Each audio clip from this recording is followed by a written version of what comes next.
Olá, meus amigos, tudo bem? Meu nome é Gabriel Zatti Ramos, eu sou participante aqui do canal Caminhos de Cura, onde a gente faz sempre vídeos, ideias, traz assuntos importantes sobre medicina, saúde e espiritualidade, sempre com foco na luz da doutrina espírita, né, sobre as ordens de nosso Senhor Jesus Cristo. Nós estamos aqui hoje para conversar um pouquinho com a Luísa Simeonato, que eu trouxe ela aqui no canal para vocês. Por quê? Porque o Espiritismo em si, no último censo, mostrou que nós estamos em descenso, né? Diminuindo um pouco a quantidade de espíritas.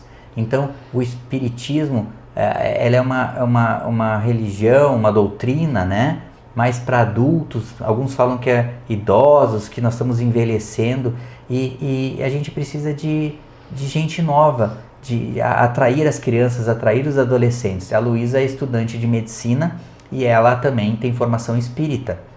E eu vou fazer algumas perguntinhas para ela, para ver como que o jovem entende essa parte de saúde, medicina e espiritualidade.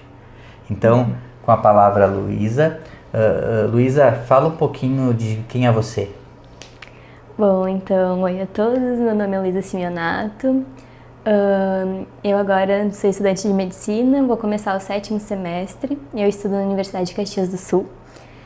E falando agora um pouco da parte do espiritismo, eu cresci numa família espírita, e então desde muito pequena eu ia no centro e tinha, nos sábados de manhã, tinha evangelização para as crianças. Eu lembro de eu ir muito feliz assim, porque a professora falava de Deus e de Jesus, os ensinamentos de um jeito muito leve e bonito.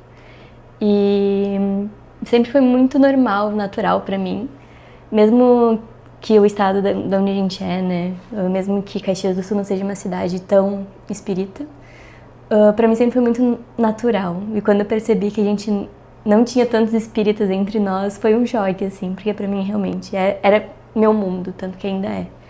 Uma coisa que interessante, né, Luísa, é que fala um pouquinho como essa visão de mundo espiritualista de Deus, de Jesus, de fé, impacta no estudo da medicina. Fala um pouquinho a diferença de quem tem esse pensamento para os alunos que não têm esse pensamento na faculdade. Em questão de aluno, eu acredito que quem tem alguma crença, não necessariamente só espírita, mas que acredita em alguma coisa. Exatamente isso, uma crença na espiritualidade, Isso. que pode ser as diferentes religiões ou interpretações da divindade em nós, é isso aí. Isso aí. Eu acredito que quem tem alguma crença, no geral, consegue ter uma noção melhor, consegue pensar mais à frente, dizendo assim, que a vida tem algum sentido, que não é só estudar para ter um diploma, para trabalhar, para ganhar dinheiro e pronto. Eu acho que se tu acredita, né, em algo maior, tu entende que tudo isso tem um propósito. Tu tá, por exemplo, no meu caso, eu tô fazendo medicina por um motivo. A especialidade que eu for escolher mais pra frente, eu vou escolher por algum motivo. E eu acredito que o que eu posso fazer na vida dos meus pacientes, futuros pacientes, enfim, tem tudo um motivo. Então, é isso. Eu acredito que quem acredita em qualquer coisa que seja, consegue ver isso. Você falou uma coisa muito interessante, Luísa. Por que está fazendo medicina? Você vê que uma pessoa que cresce num ambiente de espiritualidade, o objetivo de fazer a medicina, ele vai diferir um pouco daquela pessoa que não tem a espiritualidade. É óbvio que muitas pessoas, a motivação principal para fazer uma especialidade médica é a parte financeira. Já quem tem um viés espiritual sabe que a medicina, ela é um grande braço de caridade, é um grande braço de alívio das dores e sofrimentos desse mundo. Então, às vezes, a motivação que a gente tem é de ajudar o próximo, é da caridade. E a nossa medicina, nas mais diferentes áreas, tanto médicos como psicólogos, psiquiatras, fisioterapeutas, todo mundo das áreas da saúde, sabem que quando a gente faz um trabalho por amor e não pela parte de recompensa financeira, é totalmente diferente. A gente se completa com o paciente. Na nossa ajuda, o paciente ajuda mais a gente através da troca de caridade e de amor do que vocês podem imaginar. Então, o enfoque da espiritualidade, como a Luísa está dizendo, traz sentido para a própria vida do doador. do médico, do profissional de saúde. E isso faz com que essa recompensa não financeira seja muito mais importante. E faz com que a gente não caia em depressão, faz com que a gente não caia em burnout. Porque quando a gente não vai receber financeiramente ou não vai ter a satisfação financeira adequada, ou de titularidade, ou de respeito social, muitos médicos acabam desistindo do trabalho porque é insalubre, é sofrido, é doído, e muitas vezes a gente não tem o reconhecimento que nós tínhamos no passado.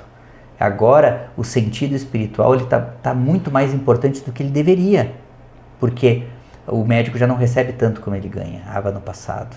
Então, o sentido espiritual é muito importante. Então é isso aí, Luiz. Eu acho que ter um sentido espiritual para te tomar uma decisão da profissão que você vai seguir e da área médica que você vai seguir também é muito importante. Fala também um pouquinho quais são os teus planos, o que você pretende como profissional, como você poderia incluir a parte de espiritualidade na vida e como você pode recomendar para os alunos e estudantes como que eles podem linkar isso. Eu acho que uma parte muito importante quando me formar, quando for médica, e que acho que todos os médicos deveriam ter, é saber falar com o paciente no que o paciente acredita também. Então, a espiritualidade é uma coisa muito importante para a cura, né? Então, tu conversar com o paciente no que ele acredita ajuda muito no tratamento. Perfeito. Né? Mesmo que não seja a mesma crença que tu tenha como médico não, como pessoa, né? Mesmo que não seja a mesma do paciente, eu acho que é importante tu entender a espiritualidade do paciente para ajudar. Então, como aluno, como profissional, como pessoa mesmo, eu acho que ter um conhecimento, ter uma espiritualidade bem trabalhada, te ajuda muito, assim, a lidar.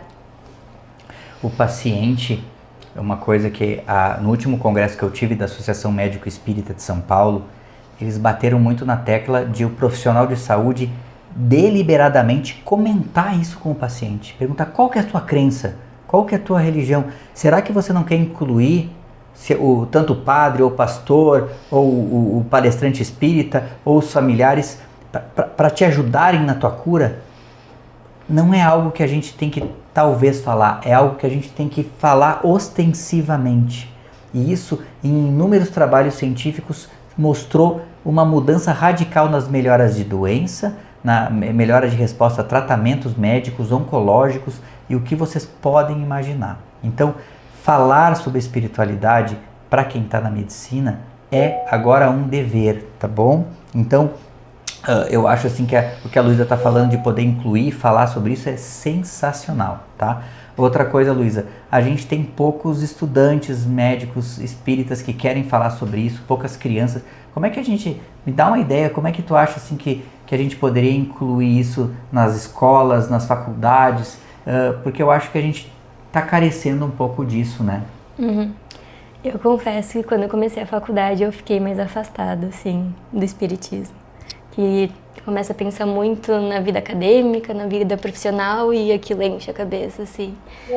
Mas chegou num ponto que eu precisava voltar, porque, né, parar um pouco e voltar para essa parte de bem-estar, né, mental, espiritual. E eu acredito que incentivando os jovens que já estão no meio para conversar sobre. Eu tenho muitos colegas que pedem por curiosidade sobre espiritismo, enfim, eu sempre menciono tudo que eu sei, indico o centro espírita que eu vou. E pelo menos as pessoas que eu sempre conversei da minha turma de faculdade, meus colegas de medicina, sempre abraçaram muito bem, assim. Então eu acredito que sim, o espiritismo tem mais pessoas mais velhas, assim, mas eu acho que agora, falando mais sobre espiritualidade no geral, as pessoas abraçando mais outras religiões, tentando estudar mais, eu acho que cada vez mais pessoas jovens vão ir atrás, sabe? Concordo. E ainda mais com a informação que hoje em dia a gente tem de uma forma tão fácil. Sim, as pessoas pesquisam mais. Então, eu acredito que é isso, é modernizar a forma de levar os ensinamentos, né? Uma coisa interessante que você falou é falar sobre. Então, isso é uma coisa que a gente pode perder o medo. porque a dica da Luísa eu acho que é a mesma dica. Você está no meio de um tratamento médico ou com amigos, não tenha vergonha de ser espiritualista, não tenha vergonha de ser, se você é evangélico, se você é católico, se você é budista, não tenha vergonha de falar sobre a sua fé, e se ela te ajudou de alguma maneira, você oferecer isso para os seus familiares, pacientes e amigos é essencial. Hoje nós não temos mais brigas entre as religiões, a gente está se unindo, todo mundo, contra o grande mal do materialismo e da ausência de sentido. Já passou do tempo de a gente brigar entre si nas religiões, e nós que somos doutrinas que derivam do pensamento Cristo, de Cristo Jesus, nós temos que nos unir cada vez mais. Falar sobre isso e falar com propriedade através de palavras e exemplos, eu acho que é a solução para a gente poder atrair mais jovens, crianças.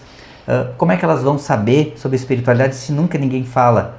Então, saber falar isso e criar um ambiente, uma liga acadêmica, ou alguém que fale, pelo menos uma cadeira, um profissional que fale um pouquinho sobre isso na faculdade, nos colégios, isso também eu acho que é uma coisa interessante. Quem possa poder fazer esse trabalho ajudaria a gente muito antes. Alguma mensagem final, Luísa, para o nosso público aí do Caminho de Cura? Bom, eu quero agradecer o espaço, o convite. E eu acho que a principal dica, que nem tu acabou de falar, é falar sobre, né? Falar sobre espiritualidade no geral, né? Tanto como médico, como paciente. E para espalhar, né? Para realmente ter esse diálogo cada vez mais normalizado. Perfeito, Lu. Eu, por experiência própria, a separação de vários papéis faz com que a gente tenha uma mente fracionada, cingida, quebrada. Se a gente integra quem a gente é em todos os momentos da nossa vida, nós conseguimos recuperar a nossa identidade espiritual.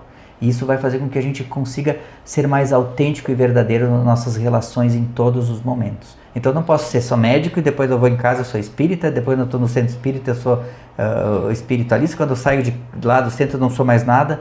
Como é que a gente consegue lidar com esses diferentes papéis? Isso causa muita confusão na gente. Então, a gente integrar o que a gente acredita e fazer o que a gente acredita está, pelo menos, me ajudando nos últimos tempos, e eu tenho certeza que vai ajudar todos vocês. Muito obrigado, Luísa. A Luísa, para quem não sabe, ela é minha sobrinha, minha afilhada, e todo mundo está torcendo para que ela siga a oftalmologia, que toda a família é, né?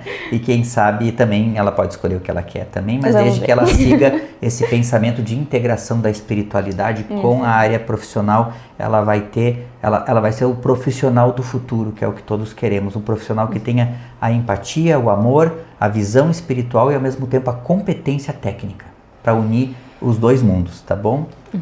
Fiquem com Deus e vamos nos falando.